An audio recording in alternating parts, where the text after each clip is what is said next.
Hello everyone, आपका मेरे channel पे स्वागत है दोस्तों। और आज अपन द हिंदू का एक आर्टिकल डिस्कस कर लेते हैं जो कि बहुत ही महत्वपूर्ण आर्टिकल है। जैसा कि मेरे वीडियो स्क्रीन के अंदर देख सकते हो दोस्तों, ये same as it is the Hindu की टैगलाइन है दोस्तों आर्टिकल की। इंडिया विल बी की सैंक्शंस फॉर S-400 परचेज। तो S-400 रसिया का surface to air defence missile system है दोस्तों, और उसको भारत खरीद रहा है। अक्टूबर 2018 के अंदर $5.43 बिलियन की एक डील हुई थी, जिसको इंडियन रुपीज़ के हिसाब से देखोगे आप तो 40,000 करोड़ रुपए। तो बहुत ही बड़ी रकम है और बहुत बड़ी डील है। और ये वापस जब से ये डील हुई है 2018 से, तब से ये लगातार सुर्खियों के अंदर बनी हुई है। अभी क्यों वापस न्यूज के अंदर आई है वो अपन इस वीडियो के अंदर जानेंगे आगे स्लाइड के अंदर। और साथ में अपन ये भी देखेंगे कि S-400 है क्या, ये कैसे काम करता है, साथ में इंडिया इसको क्यों बाई कर रहा है, इतना बड़ी रकम इंडिया क्यों चुका रहा है विश्व का सबसे बड़ा हथियारों का इम्पोर्टर होने के बावजूद। फिर लगातार क्या है कि अपना इम्पोर्ट जो बिल है वो क्यों बढ़ा रहा है, इसके कारण जानेंगे, इसकी इम्पोर्टेंस जानेंगे कि ये कैसे इंडियन मिलिट्री सिस्टम के लिए गेम चेंजिंग डील है। और इससे इस डील के चलते वापस क्या है कि जो ट्रम्प प्रशासन जाने के बाद में क्या है कि जो बाइडेन प्रशासन है वो कैसे रिएक्ट करता है, क्या इस पर प्रतिबंध लगाता है या नहीं लगाता, ठीक है। और साथ में क्या है कि इंडिया और क्या है कि रसिया का की जो डिफेंस टाई है इस डील के बाद में आने वाला क्या है कि जो दशक है 2021 से लेकर 2030 तक, तो उस पर क्या ये शुरुआत है, किस तरह इम्पैक्ट वगैरह पड़ेगा, अपन सारी डिटेल तरीके से जो भी आपका कॉन्सेप्ट वगैरह है इस डील को लेकर सारे जो एस्पेक्ट्स हैं वो सारे अपन इस वीडियो के अंदर आगे जानेंगे दोस्तों। चलिए स्टार्ट करते हैं। आइए दोस्तों, सबसे पहले दोस्तों ये बता देता हूँ कि ये क्यों न्यूज़ के अंदर है। दोस्तों न्यूज़ के अंदर इसलिए है कि सैटरडे को भारतीय प्रधानमंत्री के साथ जो यूएस का हाई पावर्ड यूएस कांग्रेस का एक डेलीगेशन आया हुआ था, जिन्होंने बैठक की थी। कांग्रेस जैसे इंडिया के अंदर संसद है, वैसे ही क्या है कि यूएसए के अंदर कांग्रेस कहा जाता है वहाँ पे। तो कांग्रेस का एक हाई पावर डेलीगेशन इंडिया आया हुआ है और भारतीय प्रधानमंत्री से मुलाकात की थी। विभिन्न मुद्दों पे बातचीत के साथ साथ क्या है कि दोस्तों S-400 जो सिस्टम है इसको लेके भी अपनी चिंताएं जाहिर की थी और अपने कंसर्न जताए थे कि कैसे ये इंडिया और यूएसए के जो डिफेंस टाइज है वो जो स्ट्रेटेजिक एंगेजमेंट है उस पर इम्पैक्ट डाल सकता है, नेगेटिव इम्पैक्ट डाल सकता है। और तब से क्या है कि वापस क्या है कि मुद्दा बन गया है कि क्या बाइडेन प्रशासन, जैसे देखो आप नीचे देख, Russian missile defence system will increase India chance of coming under काटसा, कि वापस काटसा एक्ट के अंतर्गत इस डील के आने के चांसेस बढ़ सकते हैं। क्योंकि हाँ, यूएसए का एक धड़ा है जो डेलीगेशन आया हुआ है, उसने अपने कंसर्न जाहिर किए हैं। तो स्वाभाविक है कि जो कानून बनाया है तो बाइडेन प्रशासन किस तरह रिएक्ट करेगा, ये चीज़ें अपन आगे जानेंगे। तो यहाँ पे आपको काटसा के बारे में बता देता हूँ दोस्तों। काटसा 2017 के अंदर यूएस की कांग्रेस के द्वारा एक एक्ट का पारित किया गया था, जिसकी फुल फॉर्म है दोस्तों, आप देख सकते हो, countering America adversaries through sanctions act. सीधा सा मतलब दोस्तों ये है काटसा का। काटसा एक्ट 2017 में पारित किया गया था। काटसा जो अमेरिकी हितों, खास तौर से 3 देश हैं, एक तो ईरान को, एक नॉर्थ कोरिया और एक रसिया, इनके साथ कोई भी क्या कि डिफेंस टाइज, क्योंकि नॉर्मल तौर पे यूएसए और इंडिया के रिलेशन है। इंडिया क्या है कि रसिया से डिफेंस टाइज रखता है और एक बड़ी डील जैसे S-400 की है, तो ये अमेरिकी हितों के विरुद्ध है। क्योंकि S-400 एक अमर्जिंग टेक्नोलॉजी टेक्नोलॉजी और साथ में क्या है कि इतनी बड़ी रकम इंडिया क्या है कि पे कर रहा है। तो अपने दुश्मन जो यूएसए अपने 3 देशों को क्या है कि एडवर्सरीज मानता है, उनसे अपन क्या है कि उनसे रिलेशन रख रहे हैं, उनके साथ क्या है कि एग्रीमेंट वगैरह कर रहे हैं, उनसे डील कर रहे हैं। तो ये अमेरिकी हितों के विरुद्ध है। इस एक्ट के तहत क्या है कि यूएसए जो डील करने वाले देश हैं उनकी गवर्नमेंट और वहाँ के ऑफिशियल को प्रतिबंध लगा सकता है, ठीक है। अब जो ये डेलीगेशन आया था, जो भारतीय प्रधानमंत्री से मिला था, इन्होंने क्या कंसर्न जरूर, चिंताएं जरूर जाहिर की थी इस डील को लेके, लेकिन इनका जो ऑफिशियल स्टेटमेंट जारी हुआ था बैठक के बाद, तो उसके अंदर क्या है कि इतना कोई भी, देखो ये meeting Saturday meeting avoid mention matter in official statement, तो ऑफिशियल स्टेटमेंट था उसके अंदर इस मैटर को इंक्लूड ही नहीं किया, ये बहुत अच्छी बात है।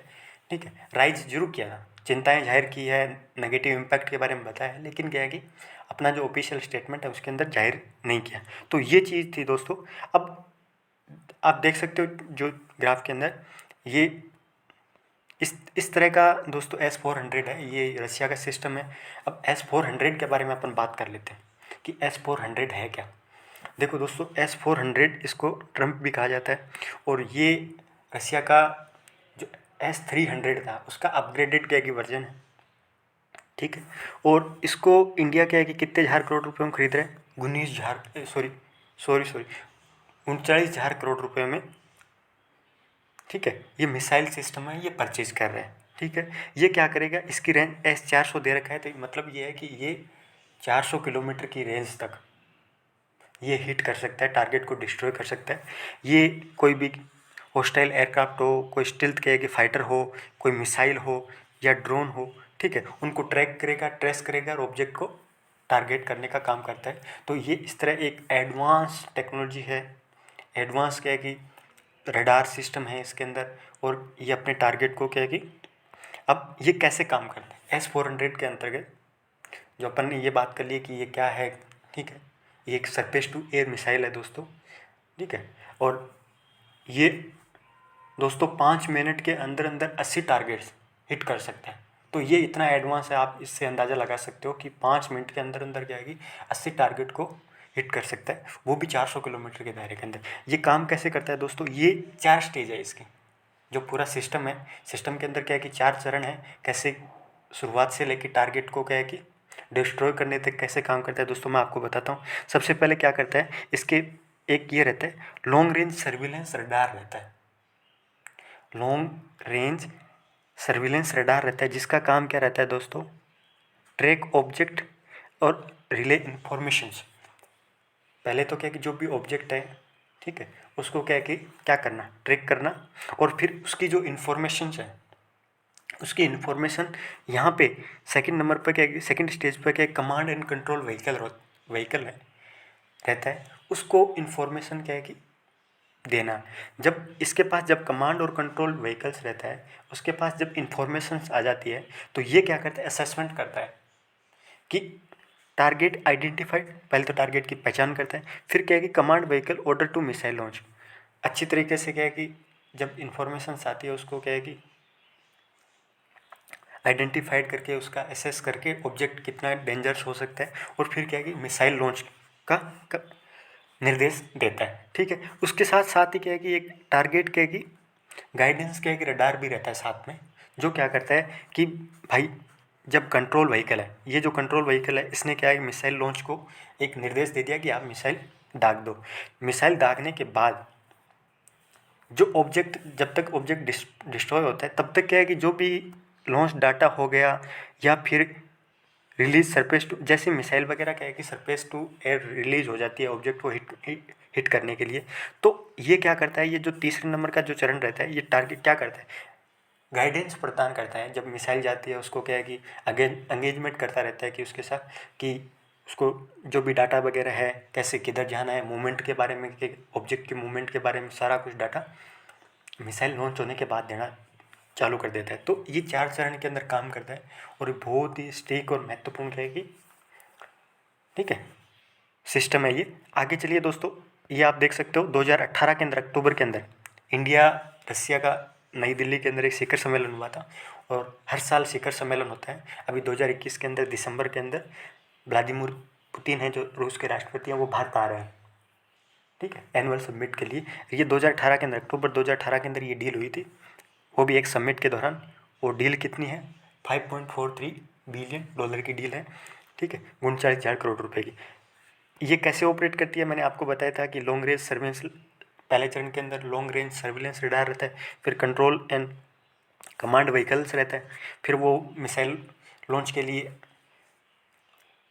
जब निर्देश वगैरह दे देता है, डायरेक्शन वगैरह दे देता है, तो फिर क्या है कि लॉन्च डाटा के रिलीज करने के लिए क्या होता है, एक रडार साथ में क्या है कि लगा रहता है कि जब मिसाइल लॉन्च हो जाती है। तो मैंने आपको वह चरण बताए थे। ठीक है दोस्तों, चलिए स्टार्ट करते हैं कि इंडिया एक इतना बड़ा जो, हाँ हालांकि ये गेम चेंजिंग क्या है कि टेक्नोलॉजी है, गेम चेंजिंग क्या है कि डील है इंडियन डिफेंस इंडस्ट्री के हिसाब से, फिर भी क्या है कि इंडिया क्यों परचेज कर रहा है, इंडिया परचेज करने के क्या कारण है, क्योंकि इंडिया का इम्पोर्ट बिल बहुत ज़्यादा है।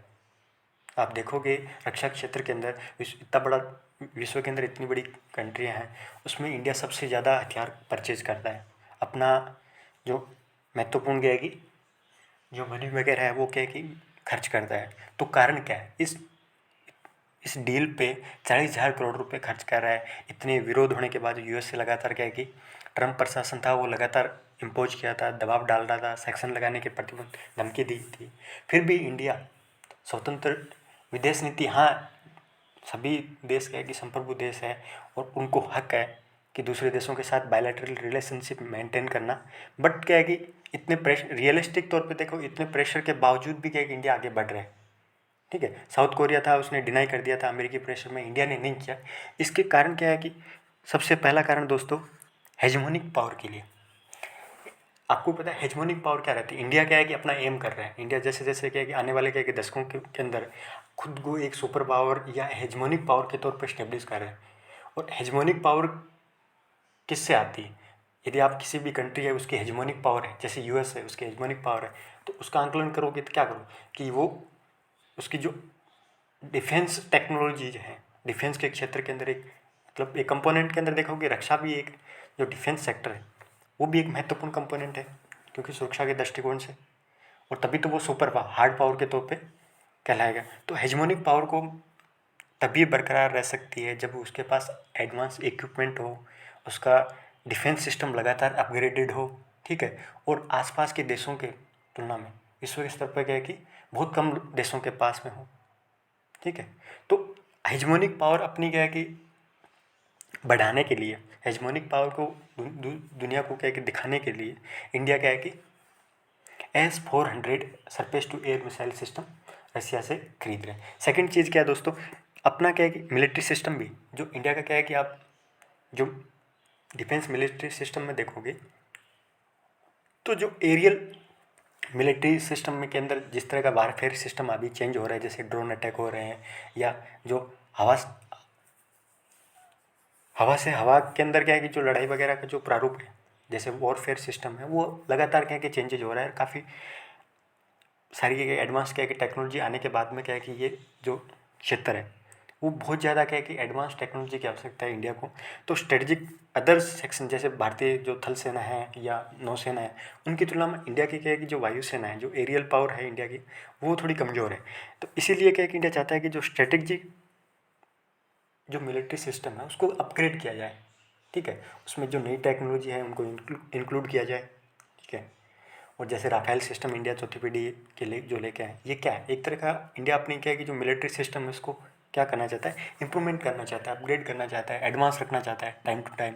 तो इसलिए भी इंडिया क्या है कि इस डील को लेके आगे बढ़ रहे हैं। तीसरी चीज़ ये है कि इंडिया क्या है कि एक मल्टीलेयर क्या है कि डिफेंस ड्रॉ करना चाहता है। अपनी इंडिया की जो महत्वपूर्ण सिटीज़ है, जैसे दिल्ली हो गई, मुंबई हो गई, कलकत्ता हो गई, हैदराबाद हो गई, जो भी महत्वपूर्ण क्या है कि सिटीज़ है, और जो महत्वपूर्ण सिटीज़ या जो देश की कैपिटल है, उसका एक मल्टीलेयर का एक डिफेंस शील्ड निर्माण करना चाहता है। ऐसी शील्ड जिसको कोई भेदा नहीं जा सके, वो सिटी पूरी तरह से सुरक्षित हो हर हमलों से।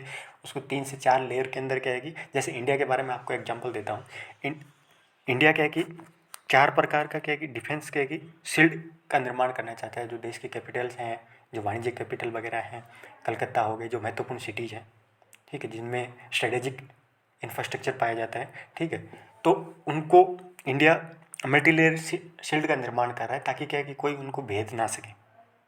जैसे दोस्तों इंडिया क्या है कि फर्स्ट लेयर पे, जैसे दिल्ली के मान लेते हैं, दिल्ली के अंदर क्या है कि इंडिया क्या कर रहा है, दिल्ली के अंदर इंडिया क्या है कि जो फर्स्ट लेयर पे आपको पता है, जो एडवांस एयर डिफेंस सिस्टम और जो पृथ्वी मिसाइल सिस्टम है जो 80 किलोमीटर तक है, ये एडवांस वाला तो क्या है कि जो नियर बाई के अंदर क्या है कि 20 किलोमीटर तक एरिया, फिर क्या है कि जो पृथ्वी मिसाइल सिस्टम है वो 80 किलोमीटर तक रेंज के अंदर क्या है कि एक शील्ड का तौर पे काम कर रहा है। फर्स्ट लेयर का निर्माण कर रहे हैं, ठीक है। पहली सुरक्षा बहुत ज़्यादा टारगेट अंदर आ जाता है तब ये जो AAD और PAD के माध्यम से सुरक्षा की जाएगी। फिर क्या है कि जो सेकंड लेयर है, सेकंड लेयर दोस्तों S-400 खरीद रहा है। सेकंड लेयर के लिए इंडिया क्या है कि अपनी जो डिफेंस शील्ड के लिए मल्टी लेयर के अंदर जो सेकंड लेयर आती है वो S-400 खरीद के अपनी लेयर को कंप्लीट करना चाहता है सुरक्षा के दृष्टिकोण से। फिर तीसरी जो लेयर है दोस्तों, उसके अंदर जो ब्राक 8 जो भारत के इजराइल के साथ डिफेंस कोऑपरेशन के माध्यम से ब्राक 8 का निर्माण कर रहे हैं, जो मिसाइल है एक मीडियम गैगी रेंज मिसाइल सिस्टम है जो सरफेस टू एयर टारगेट को हिट करती है, तो वो थर्ड लेयर का काम करेगी। और चौथी लेयर के तौर पे क्या है कि जो इंडिया का क्या है कि जो स्वदेशी निर्मित आकाश मिसाइल सिस्टम है वो चौथी लेयर के तौर पे काम करेगी। इस तरह क्या है कि इंडिया स्टेप बाय स्टेप अपनी महत्वपूर्ण सिटीज है उनको क्या है कि ऐसे 4 लेयर के अंदर इंडिया अपनी, ताकि एक अभेद किले के तौर पे, मतलब जो मुश्किल परिस्थितियों के दौरान क्या है कि अपनी जो महत्वपूर्ण अवसंरचनाएँ वगैरह है जो स्ट्रेटेजिक दृष्टिकोण से महत्वपूर्ण है उनको सुरक्षित रखा जा सके, इसलिए S-400 इंडिया खरीद रहा है। और चौथी जो महत्वपूर्ण आपको बताऊं कि क्यों खरीद रहा है इंडिया, क्योंकि आपको पता है दोस्तों कि चाइना ने ऑलरेडी क्या है कि ये कमीशन कर लिया है और पीछे न्यूज आ रही थी कि तिब्बत के अंदर चाइना ने क्या है कि S-400 को तैनात कर दिया। तो इंडिया चाहता है कि कैसे जैसे करके जो पाकिस्तान है और जो चाइना है और हाल ही के अंदर अफगानिस्तान भी इंडिया की सिक्योरिटी जो थ्रेट है एरियल सिक्योरिटी थ्रेट के अंदर इंक्लूड हो गया। तो अफगानिस्तान और जो पाकिस्तान और क्या कि चाइना जो बैटल ग्राउंड है एक तरह का जम्मू कश्मीर ले आसपास एरिया को लेके, और दिल्ली भी क्या है कि नज़दीक है, तो इंडिया चाहता है कि कैसे जैसे करके भारत की क्या है कि इन 3 देशों के खिलाफ एरियल कैपेसिटी है जो कैपेबिलिटी है उसका ढंग से निर्माण हो सके। और ये S-400 इसी कैपेबिलिटी को निर्माण करने में मदद करेगी, क्योंकि उसके पाँच S-400 खरीदी है, ठीक है, इंडिया ने। और वो भी क्या है कि इंडिया चाहता है कि जो इंडिया पाकिस्तान और इंडिया के कि चाइना के बॉर्डर पे कि 2-2 S-400 लगाने की बात कर रहे हैं, तो इंडिया अपनी एरियल कैपेबिलिटी को भी बढ़ा देने के लिए क्या है कि रशिया के साथ आगे बढ़ रहा है USA के विरोध के बावजूद भी। तो ये 4 महत्वपूर्ण कारण हैं जिसकी वजह से गवर्नमेंट क्या है कि इतना पैसा खर्च कर रही है और अपनी इस एक महत्वपूर्ण जिसके साथ लगातार डिफेंस टाइज USA के साथ बढ़ रहे हैं, उसके बावजूद भी क्या है कि इंडिया रशिया के साथ, ठीक है, विरोध के बावजूद भी क्या है कि डील पे आगे बढ़ रहे हैं। तो ये 4 कारण हैं दोस्तों। अब बात कर लेते हैं दोस्तों कि सेक्शन जो लगाने की सोच रहा है, ठीक है। तो कार्डसा क्या है कि आपको मैंने कार्डसा के बारे में बताया था, ये डिज़ाइन किया गया 2017 में एक्ट किया है कि कांग्रेस के द्वारा पारित किया गया था, ताकि no country able increase military engagement, कोई भी कंट्री मिलिट्री एंगेजमेंट है उस देश के साथ नहीं कर सकती। किसके साथ? ईरान के साथ, नॉर्थ कोरिया के साथ और रशिया के साथ। रशिया के साथ कोई भी कंट्री, नॉर्थ कोरिया के साथ, ईरान के साथ क्या कि जो मिलिट्री एंगेजमेंट है कोई कंट्री कर ना सके, ठीक है, विदाउट फेसिंग एक पुनेटिव एक्शन। और जो कार्डसा के अंतर्गत एक पुनेटिव एक्शन मतलब वहाँ की गवर्नमेंट हो गए, ऑफिशियल्स होते हैं, उनके खिलाफ क्या कि प्रतिबंध के तौर पे लगाया जा सकता है, ठीक है। तो ये है US के कि 10 सेक्शन के यूनिलेटरल, मतलब एक तरफा है, ऐसा भी नहीं है कि ये, ठीक है, और नॉट पार्ट ऑफ के एक यूनाइटेड नेशन डिसीजन, ठीक है, इसमें संयुक्त राष्ट्र का कोई योगदान वगैरह नहीं है। वहाँ की जो कांग्रेस है उसके द्वारा एक्ट पारित किया गया था। और अपने हितों के विरुद्ध कोई भी कंट्री इन देशों के साथ मिलिट्री एंगेजमेंट करती है बड़े स्तर पे, ऐसे छोटे स्तर पे नहीं, बड़े स्तर पे जैसे डील वगैरह कर रही है, ठीक है, और इन 3 देशों को फ़ायदा पहुँचाने की कोशिश कर रही है, तो US से क्या है कि प्रतिबंध लगा सकता है। ये सारे प्रतिबंध क्या रहते हैं? यूनिलेटरल रहते हैं कदम, ठीक है। तो ये हालांकि स्वीकार करना, अब किसी जैसे इंडिया पे प्रतिबंध लगा रहे हैं तो इंडिया प्रतिबंध क्यों स्वीकार करेगा? कोई लड्डू तो है नहीं कि हाँ भाई प्रतिबंध स्वीकार कर लिया, तो there no country is bound to accept them. कोई भी कंट्री कहे कि स्वीकार करने के लिए अब कौन राजी होगा, कोई प्रतिबंध वगैरह लगाया जा रहा है, ठीक है। तो अब बाइडेन प्रशासन है दोस्तों, उसके बारे में बात कर लेते हैं कि क्योंकि ट्रम्प प्रशासन तो हमेशा इस डील को लेकर के बहुत ज़्यादा एग्रेसिव रहा था और सैंक्शन लगाने की भी बात बार बार की गई थी, लेकिन ट्रम्प प्रशासन चला गया, अभी बाइडेन प्रशासन है, वो क्या इस डील को लेके क्या है कि किस तरह का इंडिकेशन वगैरह दे रहा है या नहीं दे रहा है, अपनी इस चीज़ की बात कर लेते हैं आर्टिकल के अंदर कि द बाइडन एडमिनिस्ट्रेशन हैज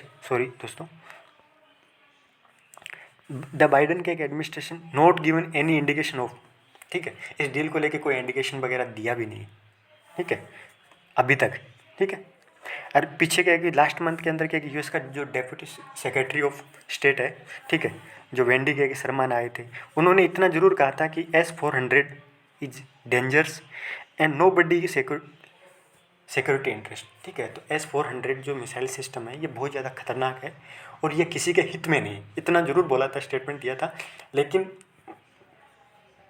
ज़्यादा कोई कंसर्न वगैरह प्रतिबंध लगाने की बात वगैरह इंडिया के अंदर आए थे ये जो यूएस का जो डेप्यूटी सिक्योरिटी ऑफ के स्टेट है, लेकिन इतना ज़्यादा कोई ऑफिशियल तौर पे प्रतिबंध लगाने की नहीं कोई गाइडलाइन वगैरह ऐसा कुछ ज़्यादा दमदार तरीके से कह के नहीं रखा था। तो ये चीज़ था दोस्तों। लेकिन हाँ, इतना ज़रूर है कि जो यूएसए की जो कांग्रेस है उसके अंदर बहुत सारा जो एक ग्रुप, जैसे दो इस डील को लेके दो ग्रुप बटे हुए हैं। एक ग्रुप ये चाहता है, आप देख सकते हो कि उसमें से एक जो हाई इम्पावर्ड कमेटी है वहाँ की, जो एक्सटर्नल अफेयर से जुड़ी हुई, जो कांग्रेस के अंदर, जैसे भारत की संसद है उसके अंदर भी महत्वपूर्ण समितियाँ रहती है, जैसे विदेश समिति, ठीक है।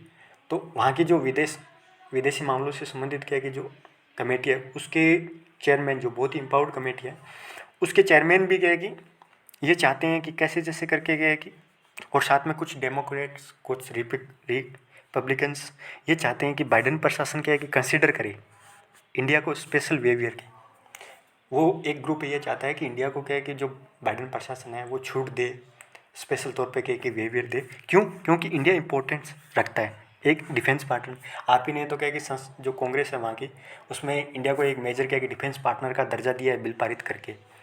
आपने तो डिफेंस पार्टनर का दर्जा दिया, साथ में क्या कि आप ये भी बोल रहे हो कि स्ट्रेटेजिक तौर पे पार्टनर इंडिया बहुत ज़्यादा महत्वपूर्ण है। साथ में ये बोल रहे हो कि क्वाड और चाइना को काउंटर करने के लिए इंडिया एक महत्वपूर्ण कंट्री है, ठीक है। तो आप लॉन्ग टर्म के हिसाब से देखोगे और अपनी अपनी जो भी लॉन्ग टर्म की पोटेंशियल रिलेशनशिप है और अपनी जो डिफेंस चाहिए उसके हिसाब से देखो, तो आपका फ़र्ज बनता है बाइडेन प्रशासन के लिए बोलने कि इंडिया को स्पेशल छूट दी जाए, ठीक है, ताकि क्या है कि पॉजिटिव इम्पैक्ट जाए अपनी क्या कि जो भी सिक्योरिटी इंटरेस्ट वगैरह है उसमें एक, क्योंकि ये भी तो एक तरह से इंडिया की क्या बढ़ा रहा है, कैपेबिलिटी तो बढ़ा रहा है, इंडिया की एरियल की क्षमता वगैरह बढ़ा रहा है। तो जो चाइना को, पाकिस्तान वगैरह है, जो आसपास के क्षेत्र है, जो इंडो पैसिफिक क्षेत्र है, इस रीजन के अंदर क्या सिक्योरिटी जो भी थ्रेट वगैरह है, तो इंडिया के पास एक क्षमता आ रही है, नई टेक्नोलॉजी आ रही है, तो ये एक इंडिया की क्षमता बढ़ा रहा है और अपनी सिक्योरिटी इंटरेस्ट इस हिसाब से हैं, तो अपन क्या है कि इंडिया को स्पेशल बिहेवियर दे सकते। लेकिन दूसरा ग्रुप क्या कह रहा है? दूसरा ग्रुप दोस्तों ये कह रहा है कि यदि आप इंडिया को स्पेशल बिहेवियर दे दे तो एक सिग्नल अच्छा नहीं जाएगा, क्योंकि रिपोर्ट ये भी है कि सऊदी अरब है और भी जो मिडिल ईस्ट कंट्रीज हैं, सऊदी अरब भी क्या कि अभी क्या कि बहुत ज़्यादा सिक्योरिटी थ्रेट का सामना करना पड़ रहा है उसको। अभी आपने देखा होगा पीछे ऑयल फील्ड पे क्या ड्रोन अटैक्स हुए थे, तो सऊदी अरब रिपोर्टली क्या कि नेगोशिएट कर रहा है यूएसए के साथ S-400 के लिए।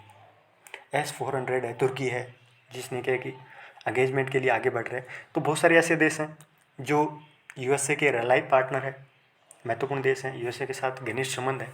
वो क्या है कि रिपोर्ट ऐसी आ रही है कि वो S-400 खरीद रहे हैं, तो उनको कैसे रोकोगे? आप जब इंडिया को स्पेशल बिहेवियर दे दोगे तो एक सिग्नल अच्छा नहीं जाएगा। तो इसलिए कई एक ग्रुप ये चाहता है कि इंडिया को क्या कि डील S-400 प्राप्त करने से रोका जाए, एक ये चाहता है कि इंडिया को क्या लॉन्ग टर्म स्ट्रेटेजिक पार्टनर के हिसाब से इंडिया को छूट दे दी जाए। तो ऐसा कंसर्न चल रहा है। ऑफिशियल अभी कोई स्टेटमेंट वगैरह नहीं है। अब इंडिया की पोजीशंस की बात कर लेते हैं कि इंडिया किस तरह आगे बढ़ रहा है और इंडिया के कि S-400 इंडिया के लिए किस तरह इम्पोर्टेंट है दोस्तों, तो उसके बारे में बात कर लेते हैं कि इंडिया की पोजीशन अभी क्या है, जो करंट पोजीशन है इंडिया की। तो करंट पोजीशन इंडिया की बहुत अच्छी है दोस्तों। India has not back down face of के की यूएस अपोजिशन। यूएसए के द्वारा लगातार ट्रंप प्रशासन के टाइम भी, अब जैसे ये डील स्टार्ट हुई थी तब से ही क्या है कि लगातार विरोध हो रहा है, लेकिन इंडिया ने कभी बैक किया ही नहीं। इंडिया ऑफिशियल फॉर्मल तरीके से औपचारिक तौर पे स्टेटमेंट एक दो बार जरूर जारी किया है कि भाई इंडिया एक संप्रभु देश है और इंडिया चाहता है कि स्वतंत्र विदेश नीति का पालन करे और ये हमारा राइट है कि स्वतंत्र विदेश नीति का पालन करें। और साथ में क्या है कि जो इंडिया यूएस से रिलेशन है और इंडिया रशिया रिलेशंस है, ये दोनों अलग अलग हैं। ठीक है। और दोनों समान स्तर के हैं, ऐसा क्या कि इंडिया ने क्या कि स्टेटमेंट क्या कि जारी किया था। हावेवर क्या कि शेड्यूल क्या कि रिसीव, और इंडिया ने बैक भी नहीं किया। साथ में क्या कि अभी दिसंबर 2021 के अंदर भारत को S-400 है, उसकी डिलीवरी भी हो रही है। ठीक है, पहला क्या कि जो सेगमेंट है वो शिपमेंट वगैरह है जो दिसंबर 2021 के अंदर आ रहा है। तीसरी चीज़ ये है कि इंडिया एनुअल क्या है कि जो रशिया समिट है उसके लिए व्लादिमीर पुतिन जो रूस के राष्ट्रपति हैं वो भी क्या है कि भारत आ रहे हैं उसी टाइम।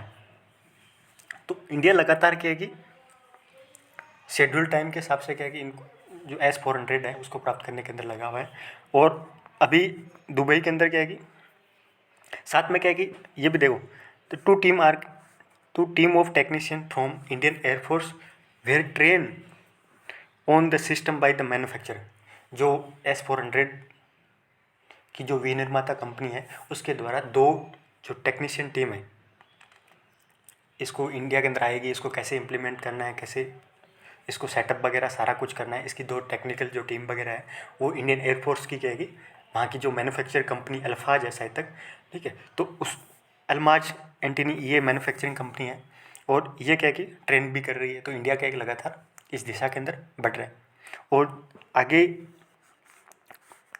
ये तो मैंने बता ही दिया दोस्तों कि व्लादिमीर पुतिन क्या है कि दिल्ली आने वाले हैं।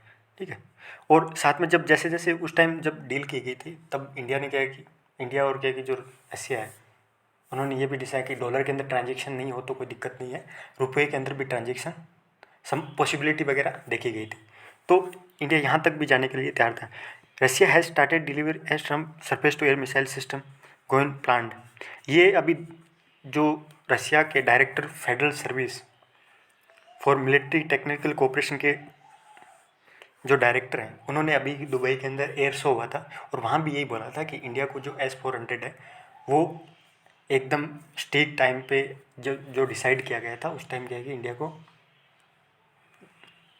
दे दी जाएगी। ठीक है, तो ऐसा इस हिसाब से अब वापस क्या है कि अभी मुद्दा उठा है, अब बाइडेन प्रशासन पर निर्भर करता है। और मुझे नहीं लगता दोस्तों कि बाइडेन प्रशासन क्या है कि इस मुद्दे की तरफ क्या है कि ज़्यादा काटसा का प्रयोग करेगा या इंडिया को कंसर्न। हाँ, चिंताएं जरूर जाहिर हो रही है बार बार, बट क्या है कि इंडिया क्या है कि अब इस डील पे बहुत ज़्यादा आगे बढ़ चुका है। आपको भी पता है कि 2 या 2.5 महीने के बाद इंडिया को क्या है S-400 है वो प्राप्त हो जाएगी। तो मुझे नहीं लगता ये पूरा दोस्तों मुद्दा था जिसके बारे में अपने डिटेल से क्या है कि एनालाइज़ किया। और इसी तरह की कोई और इश्यू बेस पे कोई अप्रोच वगैरह होगी, जो भी इश्यू वगैरह द हिंदू के अंदर या कोई और न्यूज़पेपर के अंदर महत्वपूर्ण कोई आर्टिकल आएगा तो उसको अपन क्या है कि एनालाइज करेंगे। और मैं कोशिश करूँगा कि दिनों दिन क्या है कि बेहतर तरीके से अपन इस तरह के कॉन्सेप्ट वगैरह आपका क्लियर हो और अच्छी तरीके से मैं एनालाइज कर सकूँ। ठीक है, धन्यवाद दोस्तों।